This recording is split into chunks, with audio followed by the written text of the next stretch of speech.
تھوڑی سی سیریس بات ہے، آپ اپنے 2 منٹ نکال لیجئے گا، مجھے امید ہے آپ کو اپنی زندگی میں بڑی رہنمائی ملے گی اس سے۔ اچھا، لائف میں جو ہے نا بہت دفعہ ہمیں جو ہے کہیں پہ اندھا بننا ہوتا ہے، کہیں گونگا بننا ہوتا ہے اور کہیں بہرا بننا ہوتا ہے۔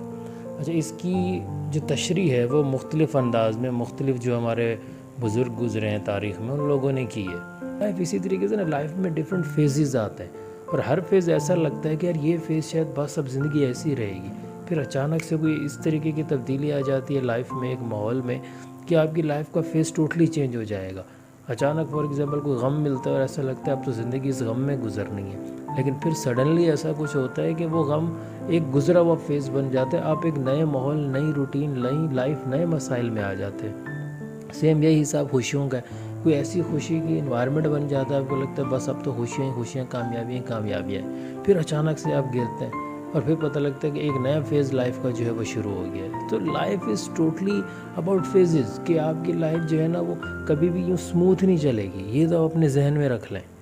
ٹھیک ہے؟ تو اس لائف کو سمجھنے کے لیے ہمیں کیا کرنا پڑتا ہے؟ وہی جو بات میں نے سٹارٹ میں کی، کہیں آپ کو گونگا بننا ہوگا، کہیں اندھا اور کہیں بہرا۔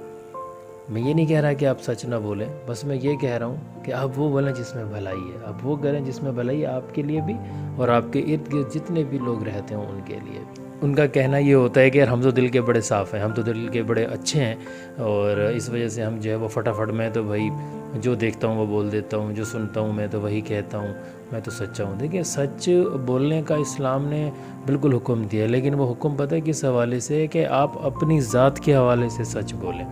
نہ یہ کہ آپ پوری دنیا کا سچ جو ہے وہ لے کے گھومتے رہیں، کیونکہ اسلام میں تو کہا گیا کہ آپ دوسروں کے عیبوں پہ پردہ ڈالیں،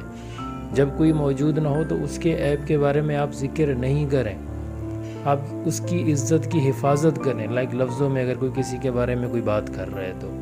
ہمارا اسلام یا ہمارا دین ہمیں مختلف قسم کا درس دیتا ہے، پر ہم نے اپنے حساب سے، اپنے مطلب سے جو ہمیں آسانی ہوتی ہے ہم نے وہ تشریح جو ہے وہ لے لی ہے۔ اس کا اثر کیا ہوتا ہے کہ ہمارے گھر سے لے کے ہمارے ملک کے حالات تک ہم انہی چیزوں کا تجربہ بار بار کر رہے ہوتے ہیں۔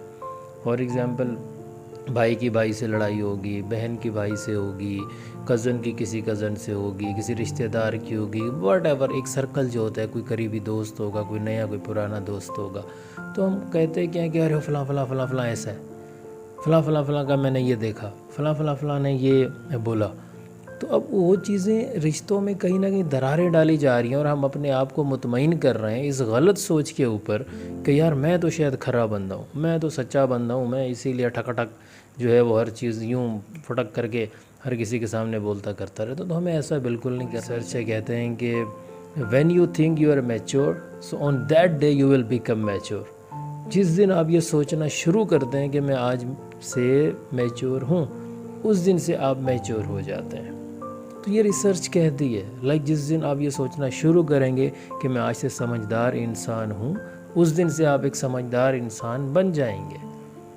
تو اکثر یہ تجربہ آپ نے کیا بھی ہوگا لائف میں، اور دیکھا بھی ہوگا کہ بہت سے لوگ ایسے ہوتے ہیں جو 35-40 سال کی عمر میں پہنچ چکے ہوتے ہیں، پر ان کے اندر بچپنا ہوتا ہے، اور بہت سے ایسے ہوتے ہیں جو ابھی 17-18 سال کے نہیں ہوئے ہوتے ہیں، ان کے اندر ایک میچورٹی نظر آ رہی ہوتی ہے۔ تو اس کے ریزنز کچھ نہ کچھ یہی ہیں